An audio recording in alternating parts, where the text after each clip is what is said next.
អាជ្ញាធរនិងកម្លាំងជំនាញខេត្តតាកែវចុះជំរុញការផ្តល់អត្តសញ្ញាណប័ណ្ណជូនប្រជាពលរដ្ឋដល់ទីតាំងនៅវត្តរាំងសីចិញ្ចែងទោះបីជាថ្ងៃឈប់សម្រាកក៏ដោយខេត្តតាកែវដោយមានការយកចិត្តទុកដាក់និងចង្អុលបង្ហាញយ៉ាងខ្ពង់ខ្ពស់ពីលោកឧត្តមសេនីយ៍តូម៉ាន់លីស្នងការនៃស្នងការដ្ឋាននគរបាលខេត្តតាកែវនាព្រឹកថ្ងៃច័ន្ទទី24ខែសីហាឆ្នាំ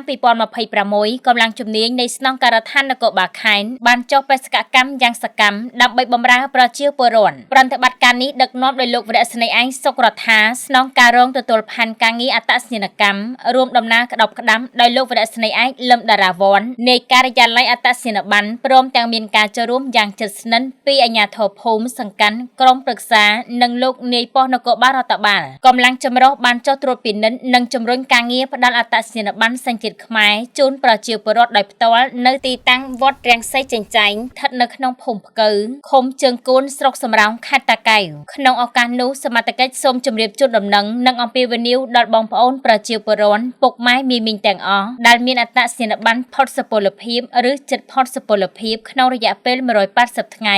ឬក្មួយៗដែលទើបតែគ្រប់អាយុ15ឆ្នាំពេញសូមអញ្ជើញមកបំពេញបែបបន់និងថតរូបធ្វើអត្តសញ្ញាណប័ណ្ណនៅទីតាំងវត្តរាំងសីចិញ្ចែងចាប់ពីថ្ងៃច័ន្ទទី24ខែកក្កដាឆ្នាំ